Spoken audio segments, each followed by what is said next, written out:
So, according to UNESCO, what are some signs of the resurgence of these two languages?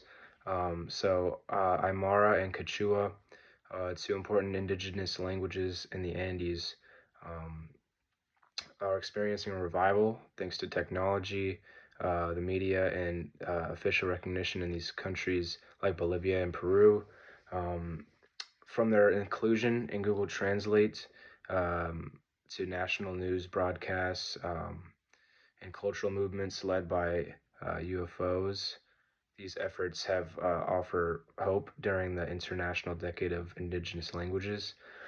Two things I learned about these languages: the Aymara was added to Google Translate in 2022, which made it more accessible worldwide and marked an important step in the interpretation of indigenous languages. Um, and Peruvian national television now broadcasts news in both Aymara and Quechua. Um, so this is the first time that the indigenous languages are being used in national media, which helps increase visibility and normalize their use in public life. So the connection to the other chapter, how does this relate to the pressures of life?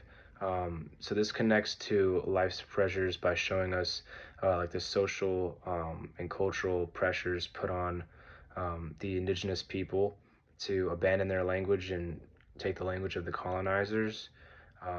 However, the recent resurgence of the indigenous languages shows how like communities are able to that resist that pressure. And then a follow-up question would be, how are schools in Bolivia and Peru incorporating Aymara and Quechua into their education systems to support the preservation of the languages?